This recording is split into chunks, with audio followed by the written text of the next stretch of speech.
Hello and welcome to a very special How I Paint Things. Now, if you're anything like me, you've probably been hanging out for those new plastic Kasrkin for a while, and TikTok still waiting. So I went looking for an alternative, and I found these guys from Red Makers. Now this dude is a 3D print. He came off of my Elegoo Mars 3, but you can also get them as physical prints. Now I will pop a couple of links in the description, but if you just jam Red Makers Etsy into Google, Uncle Google will see you right too. So this fella here, all of the paints will be listed for him in the description below. Let's get started. So just the same as with any miniature, once it's assembled, you need to prime it. And here I've hit this fella with a spray of Deathguard Green. Now I am priming him differently to how I would my Cadians, the infantry for those, because so much of this dude is going to be green and variations on that. If you are doing a Cadian army and you only want to add one unit of these guys, you could prime it with Zandri Dust and basically paint it the same way as you would the rest of the infantry. It will probably take a little bit longer to get the green on the armor on these fellas going because there is so much green on them. But in this case, I think priming green and painting on the beige stuff is going to be the quicker way of doing things. Now, the first few layers are going to be quite messy, but as with most of how I paint, we're going to end up tidying as we go.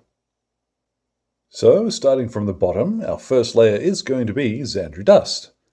Now, when you come to areas like straps on his legs, or little pockets and what have you, just paint straight over the top of them. Don't worry over much if you do hit areas of armor that are going to be green later, because, of course, Deathguard Green is not the green that they're going to be. But try and be a little, you don't need to go crazy and just paint the whole thing in with this. Zandri Dust will cover fairly well, but once you're done, if you're seeing any of the green show through from the primer, just wait for this to dry and then hit it with a second coat. Now, 2 coats later, you'll have something that looks like this. What I'm going to do is to actually grab some German grey. This is a VALLEJO color. If you can't get your hands on this, then Corvus Black will work perfectly well. This is more of a deep blue-black than a sort of neutral grey-black like Corvus Black is, though. We'll start by painting in his sort of his undersuit and his neck piece here. And I'm doing this now because, as you'll see, it's a little tricky to reach without ending up getting it everywhere. So, get it everywhere, doesn't matter yet. Now we are actually going to come back to that color later, but for now, that's what I want it for. I'm now going to use Corax White, and I know some folks really don't get on with this, but if you add a little bit of Lahmian Medium the first time you crack it open and pop an agitator or two in there, it will stay much smoother. Otherwise, you can just use White Scar for this. What I am going to do is blob in his eyes. And again, we're doing this now because it doesn't matter if I make a big heck of a mess. And of course, I've got to remember, he's got 2 eyes. What I've done then is to pop a couple of little dollops of Talassar blue onto my palette and then just add a tiny wee bit of water. It doesn't need to be contrast medium. All we're looking to do is to thin out the color a tiny wee bit and then blob it in his eyes. Now that is going to look dreadful almost right up until we're finished, so hold your nerve. What we are going to do now is to paint in the armor at last. Now what I'm going to use for this is US Dark Green. This is a VALLEJO color, and it's basically Vulkan Green. I'm using this because I don't have Vulkan Green, and this color is so close it won't matter. So what I'm going to do is just blast over all of the areas that are going to be green, the armored plates and what have you. And you'll see, because we've started from a green primer, this just covers perfectly. And since so much of this dude is going to be green, I think that's the more important thing. That won't take you long to do, and it does give a nice solid green. I did find across the top of the helmet and some of the really smooth panels on his shoulders, I did come back and give it a second coat, but for the most part, works perfectly. We're now going to go back to that German grey from earlier though, and what I'm going to use this for, now this fella has pouches across his chest and his waist, which the official Kasrkin don't, but I'm going to paint them in as leather. And I'm also going to use this for any straps, his gloves, bits and pieces like that. Now there is quite a lot of that to do. I did notice that, of course, the straps, you're going to have to paint those in, and this fella's got a few extra bits of gear, so his canteen and the roll that he's carrying on his back there have also got some extra straps. So obviously pay attention to the miniature that you're painting. That's going to govern what you have to do. What we're going to do now is to lay down the beginnings of the camouflage pattern. Now, the actual miniatures, I'm pretty certain the heavy metal team are using Corax stone for this, but I'm going to go back to Corax white. And here, the coverage is what's important. So, let's start on his shin guard here. What I'm going to do is start flicking towards the edge, because these jagged little triangular patterns on the Kasrkin, they always seem to go to the edge of the armor. They're never sort of blobbed into the center. So let's paint in a jagged little shape. And I'm going to do this over other parts of his armor too. So I'll fill this fella in first, and then add a few more to the miniature. So lots of little triangles that always go to the edge of the armor. What I've got is I'm going to go back now to my US dark green, or whatever color you've used for the base of the armor. And if there are little blobs where they're not quite the right shape, just tidy them up, sharpen them up a bit. Now what I'm going to do is I've thinned down some Skrag brown, and this is going to go onto the inside of these triangles. Now there is a wonderful painting guide from the painting coach, and I'll link to it in the description too, where he does these, the actual Kasrkin miniatures. And what he does is to put down the brown triangles first, and then actually paint the white stripe around them. Now I tend to find this method easier, but it doesn't hurt to have a look at what others are doing, because you might just find that somebody else's method works better for you. But I like how that looks, and I do find it easier to block in an extant shape than it is to try and trace around the outside. But that's just me. What I'm going to do now is actually to paint in his lasgun, but I'm going to do this more like the way that I've painted my Cadians. So what I have is Nocturne Green. Officially, Kasrkin, they've got these fancy black lasguns, but that doesn't do it for me. I like a little bit more color variation on my dudes. So I'm going to paint in the lasgun with this.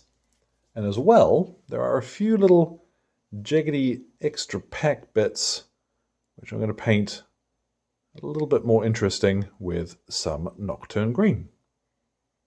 Now as well, I've also remembered to paint in his face mask with that, and suddenly he doesn't look quite so goofy anymore. For the metallic details, what I have is Leadbelcher. Now on my regular Cadians, I use Iron Hand Steel, but I want this guy's gear to look a little bit more used. Not grubby, like clearly I still want it to be quite well maintained, but Leadbelcher just has a slightly more worn, oh bugger, oh well. It's got a more worn in appearance to it. So I'm going to pick out all the details I want to be metallic, and I will tidy up that splot on the cables. Now the last base coat to apply on this guy is going to be the pack that he's carrying, or poncho, or what have you. I'm going to go back over it with a little bit of Deathguard green from the pot. I quite like using it as a way of breaking up some more of the green, but something like Steel Legion Drab or similar might also work really well. It is up to you here. Now once that's all dried and settled, it's time to go ahead and shade them. Now I've got here a little mixed up bottle. This is Agrax Earthshade and Lahmian Medium in equal amounts. You could use straight Agrax Earthshade, but it's going to be much darker. And I don't really want to make this any darker than it already is. I'm looking more for the shading effect. So once you've shaken up that bottle good and proper, go ahead and start applying this over the entire miniature. You'll see on the lighter greens it gives us plenty of shading, and on the darker stuff it just gives it a little bit of depth, which makes it more interesting to look at. Make sure that you are getting it into the recesses, and yeah, go over the entire thing, and leave it to dry somewhere warm for about half an hour. And then finally you'll have something that looks like this, and it's not too bad. We can chuck them on the table, base them up, get ready to play some games, but let's take things a little further. Now, it is a rarity that I would suggest when you're highlighting to highlight with a mix. I tend to prefer being able to just crack open a bottle and paint from that. But what I have here, this is a half and half mix of Zandri Dust and Ushabti Bone. That's because ordinarily, with my Cadian uniforms, I tend to dry brush them, spray with Zandri Dust and then dry brush them with Tyrant Skull. But the trouble is here, that wasn't a method that was going to work. So instead what I'm doing is to highlight just raised areas of detail with a little bit of this mix. And that's going to give us a finish much closer to the other Cadians that I would have painted for this army. Now, if you do want a one-pot solution, then Morghast Bone is quite close to this. It's a little bit lighter, but it's really up to you. Now, once you've done that, you've got a lot of depth back in the uniform. From here, if you did want to highlight with a little bit more, you could either use straight Ushabti Bone along the edges or even Screaming Skull, but I don't think it's going to be necessary because the armor is really going to be the star of the show here. But what I am going to do is get some fresh US dark green. Now you might remember that is our armor color, but what I'm going to use it for is actually to highlight the darker green colors that we've used. So just little bits of this, and you don't want very much of it at all, just enough to brighten up some of the extreme edges. And I'll use a smaller brush up on his helmet. Then we can move on to highlighting his armor. Now for this, I'm going to use Straken Green. Now, a lot of folks are going to suggest using Lauren Forest. It is really just a matter of choice that I prefer the slightly sharper Straken Green. It's a little bit lighter, and it's got a slight grey tint to it that Lauren Forest is a much more sort of saturated green. So you'll notice I'm not actually using the very tip of my brush for most of this. I'm really using the edge and just finding an angle where I can wiggle my brush back and forth and let it do the highlighting for me. Unfortunately, the shape of the miniature makes it a little difficult to demonstrate that. But along shoulder pads and what have you, it'll be the easier one to catch those corners. So yeah, as much of this as you fancy, a little bit of Straken Green, and help define some of these edges. Now, if you've got any white details that you want to tidy up, go back to your Corax white. So these fellas, they have got little chest eagles, which this dude you can't see terribly well, but it is there.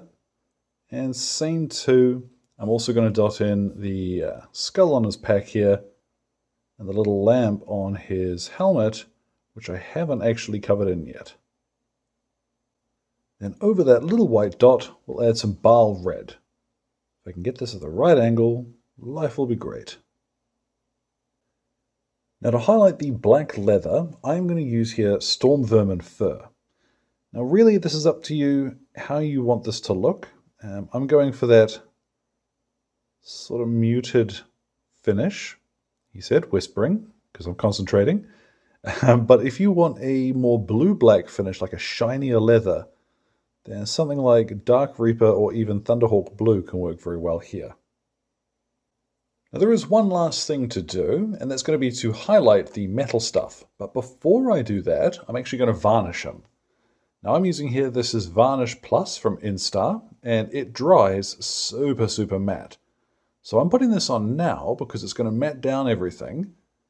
And then when I highlight the metal, that is going to keep its nice, sharp luster. So away we go, coating over this. You can use any varnish you like, of course, but I still recommend save that metal as a final step.